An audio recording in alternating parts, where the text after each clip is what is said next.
Hello, ചന്ദ്രികയിൽ അലിന ചന്ദ്രാന്തത്തിന്റെ എല്ലാ പ്രിയപ്പെട്ട പ്രേക്ഷകർക്കും മെട്രോ സ്റ്റാറിലേക്ക് സ്വാഗതം. അപ്പോൾ വലിയൊരു ചതിയിലാണ് നമ്മുടെ ഗൗതം പോയി പെട്ടിരിക്കുന്നത്. പിങ്കിയുടെ ആവശ്യം അംഗീകരിച്ചില്ല എന്നുണ്ടെങ്കിൽ ലക്ഷ്മിയോട് സത്യങ്ങൾ പറയുമെന്നും ഇന്ത്യവരത്തെ തകർക്കും എന്നാണ് പിങ്കിയുടെ ഭീഷണി.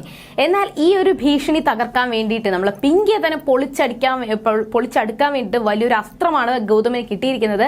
അപ്പോൾ ഇനി എന്തൊക്കെയാണ് സംഭവിക്കുന്നത് നമുക്ക് നോക്കാം. അതിനു മുൻപ് ആദ്യമായിട്ടാണ് ഈ ചാനൽ കാണുന്നതെങ്കിൽ തീർച്ചയായിട്ടും സബ്സ്ക്രൈബ് ചെയ്യുക. അപ്പോൾ ഞങ്ങളുടെ പുതിയ സീരിയൽ റിവ്യൂ വീഡിയോസ് എല്ലാം നിങ്ങൾക്ക് ലഭിക്കുന്നതായിരിക്കും. അപ്പോൾ പിങ്കിയുടെ ആവശ്യം അംഗീകരിച്ച് കൊടുത്തില്ല എന്നുണ്ടെങ്കിൽ ഉറപ്പായിട്ട് ലക്ഷ്മിയോട് സത്യങ്ങൾ പറയും. പക്ഷെ ലക്ഷ്മി ഈ സത്യങ്ങൾ അറിഞ്ഞു കഴിഞ്ഞാൽ എൻ്റെ അമ്മ മരിച്ചു പോകും. അതുകൊണ്ട് എൻ്റെ അമ്മ സത്യം അറിയാതിരിക്കാൻ വേണ്ടിയിട്ട് എന്ത് ചെയ്യണം? പക്ഷെ നിന്റെ താലി അറുത്തുകൊണ്ട് പിങ്കിയുടെ കഴുത്തിൽ താലി കെട്ടാനും എനിക്ക് പറ്റത്തില്ല. അപ്പോൾ എന്ത് ചെയ്യാൻ പറ്റുമെന്ന് ആലോചിച്ച് ഗൗതമും നന്ദയും കൂടി ഭയങ്കര ടെൻഷനിലായിരുന്നു. ഈ സമയത്ത് ലക്ഷ്മിയുമായി അവരുടെ ടെൻഷനൊക്കെ കണ്ടിട്ട് ഓരോ കാര്യങ്ങൾ ചോദിക്കുന്നുണ്ടെങ്കിലും ലക്ഷ്മിയുമായി സത്യങ്ങൾ അറിയാതിരിക്കാൻ വേണ്ടിയിട്ട് അവർ പ്രത്യേകം ശ്രദ്ധിക്കുന്നുണ്ട്. അങ്ങനെ എന്തെങ്കിലും ഒരു വഴി കാണും, ദൈവം നമ്മളെ കൈവിടത്തില്ല എന്ന് പറഞ്ഞുകൊണ്ടാണ് അവരുടെ പ്രാർത്ഥനയോടുകൂടിയാണ് നമ്മുടെ നന്ദയും ഗൗതമും കിടന്നുറങ്ങിയത്.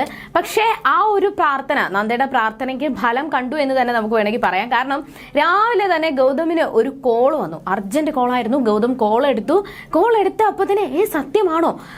പിന്നെ ആ ഒരു കോള് കഴിഞ്ഞതിന് ശേഷം ഗൗതം ഭയങ്കര സന്തോഷത്തിലായിരുന്നു. എന്തായാലും പിങ്കി പറഞ്ഞ പ്രകാരം എന്തായാലും ഞാൻ ഒരുങ്ങി ഇറങ്ങട്ടെ, എന്നിട്ട് പിങ്കിയെ കൊണ്ട് പുറത്ത് പോവാണ്. പക്ഷെ നന്ദ നീ പേടിക്കേണ്ട എന്ന് മനസ്സിൽ പറഞ്ഞുകൊണ്ടാണ് നന്ദയെ ഉറക്കം എണീപ്പിക്കാതെ ഗൗതം അങ്ങ് പോവാണ്. അപ്പൊ പിങ്കി ഈ സമയത്ത് നല്ല സുന്ദരിയായിട്ട് ഒരുങ്ങി കല്യാണത്തിന് വേണ്ടിയിട്ടുള്ള തയ്യാറെടുപ്പിലായിരുന്നു. അങ്ങനെ ഒരുങ്ങി എല്ലാം കഴിഞ്ഞു. ഗൗതമിനെ കൊണ്ട് പുറത്ത് പോകാൻ വേണ്ടിയിട്ട് പിങ്കി നേരെ റൂമിൽ വരുമ്പോൾ ഗൗതം നല്ലപോലെ സുന്ദരനായിട്ട് ഒരുങ്ങി ഇറങ്ങുന്ന കാഴ്ചയാണ് കാണുന്നത്. അപ്പോൾ പിങ്കിക്ക് അത് വിശ്വസിക്കാൻ പറ്റിയില്ല. കാരണം ഗൗതമിന് ഈ ഒരു കല്യാണത്തോട് താല്പര്യമില്ലായിരുന്നു. പിന്നെ പെട്ടെന്ന് ഗൗതമിന്റെ ആ ഒരു തീരുമാനം മാറി. ഗൗതമിന്റെ ആ ഒരു തീരുമാനം മാറി പെട്ടെന്ന് ഇതിലോട്ട് തിരിഞ്ഞപ്പോൾ എന്തോ ഒരു പന്തികേട് തോന്നി. എന്തായാലും ഗൗതം പറഞ്ഞത്, എന്തായാലും എന്റെ ആവശ്യങ്ങൾ നീ അംഗീകരിക്കാൻ പോകുന്നില്ല, പിന്നെ എന്തായാലും നിന്റെ കാര്യങ്ങൾ തന്നെ നടക്കട്ടെ എന്ന് പറഞ്ഞ് അവരിപ്പോ ഗൗതമും പിങ്കിയും കൂടി നേരെ പുറത്തോട്ട് പോകുന്നുണ്ട്. പക്ഷെ പിങ്കി വിചാരിച്ചത് അമ്പലത്തിലോട്ടാണ് പോകുന്നതെന്ന്. പക്ഷെ ഒരിക്കലും അവർ അമ്പലത്തിലോട്ടല്ല പോയത്, മറ്റൊരു സ്ഥലത്തേക്കാണ്. ആ ഒരു ഒഴിഞ്ഞ സ്ഥലത്ത് പോയതിന് ശേഷം പിങ്കി ചോദിക്കുന്നുണ്ട്, ഗൗതം എന്താ ഇവിടെ കൊണ്ട് നിർത്തിയത്? അപ്പോൾ ഗൗതം പറഞ്ഞത്, ഒരിക്കലും നീ വിചാരിച്ചത് നിന്റെ കഴുത്തിൽ താലി കെട്ടാനാണ് ഞാൻ വരുന്നതെന്ന്. പക്ഷെ ഒരിക്കലും നിന്റെ കഴുത്തിൽ താലി കെട്ടാനല്ല. ഞാൻ സ്നേഹിച്ച, ഞാൻ കല്യാണം കഴിച്ച ഒരു പെൺകുട്ടിയുണ്ട്, അവളെ ചതിക്കാൻ എനിക്ക് ഒരിക്കലും പറ്റത്തില്ല. അങ്ങനെ എന്ത് ചെയ്യാൻ പറ്റുമെന്ന് ആലോചിച്ചുകൊണ്ടിരിക്കുന്ന സമയത്താണ് എനിക്ക് അരുണിന്റെ കോള് വരുന്നത്. അരുണിന്റെ കോള് വന്നതിന് ശേഷമാണ് എനിക്ക് കുറച്ച് റിലാക്സേഷൻ കിട്ടിയത്, ഞാൻ കുറച്ച് സമാധാനപ്പെട്ടത് എന്ന് അവിടെ ഗൗതം പിങ്കിയോട് പറയുകയും പെട്ടെന്ന് തന്നെ അരുണിന്റെ കോള് പിങ്കിയുടെ ഫോണിലോട്ട് വരുന്നുണ്ട്. അപ്പൊ അരുൺ എന്തിനാ എന്നെ വിളിക്കുന്നത് എന്ന് ആലോചിച്ചുകൊണ്ട് പിങ്കി നിൽക്കുന്നുണ്ട്. എന്തായാലും അരുണല്ലേ നിന്നെ വിളിക്കുന്നത്, നീ കോൾ എടുക്കുക എന്ന് ഗൗതം പറയുകയും അങ്ങനെ പിങ്കി കോൾ എടുത്ത് സംസാരിച്ചപ്പോൾ അരുൺ പറഞ്ഞത്, എനിക്ക് നിന്നോട് കുറച്ച് കാര്യങ്ങൾ പറയാനുണ്ട്, പക്ഷെ എനിക്കല്ല പറയാനുള്ളത്, മറ്റൊരാൾക്കാണ് എന്ന് പറഞ്ഞുകൊണ്ട് അരുൺ ഫോൺ കൊടുക്കുകയാണ്. ഫോൺ കൊടുത്തത് നമ്മൾ അർജുനെയായിരുന്നു. കാരണം അർജുൻ ജീവിച്ചിരിപ്പുണ്ടെന്നും അർജുനെ കണ്ടെത്തി എന്നുള്ളൊരു സത്യമാണ് ഗൗതമിനെ അരുൺ വിളിച്ചു പറഞ്ഞത്. അങ്ങനെയാണ് ഗൗതമിനൊരു സന്തോഷം തോന്നിയത്. അങ്ങനെ അർജുൻ പിങ്കിയോട് പറയുന്നുണ്ട്, ഞാൻ അർജുനാണ്, ഞാൻ ജീവിച്ചിരിപ്പുണ്ട് എന്നുള്ളൊരു സത്യം പിങ്കിയോട് പറയുന്നുണ്ട്. പക്ഷെ ആ ഒരു കാര്യം കേട്ടപ്പോൾ പിങ്കി ഭയങ്കര ഷോക്കായിപ്പോയി. അങ്ങനെ പിങ്കി തന്നെ സ്വയം കോൾ കട്ട് ചെയ്യുവാണ്. എന്നാൽ പിങ്കിയുടെ മനസ്സിലെന്ന് പറയുമ്പോൾ മനഃപൂർവ്വം ഈ ഒരു സത്യങ്ങൾ അറിഞ്ഞിട്ട് നന്ദയും ഗൗതമും കൂടി എന്നെ കബളിപ്പിക്കാൻ വേണ്ടിയിട്ട് ശ്രമിച്ചു എന്നാണ് പിങ്കി അവിടെ പൊട്ടിത്തെറിച്ച് ഒരുപാട് ദേഷ്യപ്പെട്ട് സംസാരിച്ചത്.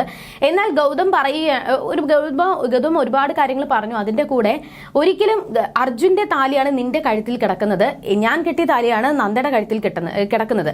അപ്പോൾ നന്ദയുടെ കഴുത്തിൽ എന്റെ താലി കിടക്കുന്നിടത്തോളം കാലം, നിന്റെ കഴുത്തിൽ അർജുന്റെ താലി കിടക്കുന്നിടത്തോളം കാലം നിന്റെ ആഗ്രഹം നടക്കാൻ പോകുന്നില്ല എന്നും, നിനക്ക് ഇനിയിപ്പോ എന്നെ കല്യാണം കഴിക്കണം എന്നുണ്ടെങ്കിൽ അർജുന്റെ സമ്മതം നീ ആദ്യം വാങ്ങ്, എന്നിട്ട് ഇതിനെക്കുറിച്ച് ആലോചിക്കാം, നീ എന്തായാലും എന്താണെന്ന് വെച്ചാൽ നീ ആലോചിച്ചോ, സമാധാനത്തിൽ ആലോചിച്ചിട്ട് വന്നാൽ മതി എന്ന് പറഞ്ഞ് ഗൗതം നേരെ വീട്ടിലോട്ട് പോയിട്ട് നന്ദയോട് ഈ സത്യങ്ങളൊക്കെ തുറന്നു പറഞ്ഞു. നന്ദയ്ക്ക് ഒരുപാട് സന്തോഷമായി.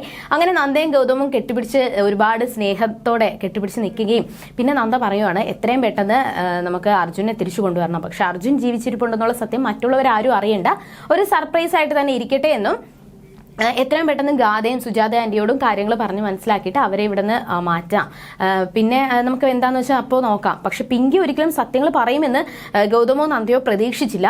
പിങ്കി വന്നതിന് ശേഷം പിങ്കിക്കും ഗൗതമും നന്ദയും പിങ്കിയെ ചതിച്ചു എന്നുള്ളൊരു ഫീലായിരുന്നു. അങ്ങനെ നേരെ ലക്ഷ്മിയമ്മയോട് സത്യങ്ങൾ പറയാൻ വേണ്ടിയിട്ട് പിങ്കി പോയി കതവ് തട്ടിയപ്പോൾ ലക്ഷ്മിയമ്മായി പുറത്തിറങ്ങി വന്നു. പുറത്തിറങ്ങി വന്ന ഉടനെ തന്നെ, നീ എന്താ പിങ്കി കാണിക്കുന്നത്, നീ ഇങ്ങനെയാണോ കതവ് മുട്ടി വിളിക്കുന്നത് എന്ന് ചോദിക്കുമ്പോൾ പിങ്കി ദേഷ്യത്തോടെ പറയുന്നത്, ലക്ഷ്മി അമ്മയെ ഇവിടെ എല്ലാവരും ചതിക്കുമായിരുന്നു എന്നാണ്. അപ്പോൾ ആ ഒരു കാര്യം കേട്ടപ്പോൾ ലക്ഷ്മി അമ്മ ഭയങ്കര ഷോക്കായി നിൽക്കുവാണ്. അപ്പോൾ ഇനി എന്തൊക്കെയായിരിക്കും സംഭവിക്കാൻ പോകുന്നത്? എന്തായാലും ഈ ഒരു സത്യങ്ങൾ പിങ്കി പറഞ്ഞു കഴിഞ്ഞാൽ, അല്ലെങ്കിൽ ലക്ഷ്മി സത്യങ്ങൾ അറിഞ്ഞു കഴിഞ്ഞാൽ ഇനി എങ്ങനെയായിരിക്കും ലക്ഷ്മി പ്രതികരിക്കാൻ പോകുന്നത്? ഇത് വലിയൊരു ഭൂകമ്പം തന്നെ അവിടെ നടക്കും. ഇനി എന്തൊക്കെ സംഭവിക്കുമെന്ന് നമുക്ക് വരുന്ന ആളുകളിൽ കണ്ടറിയും. അതുവരേക്കും ബൈ.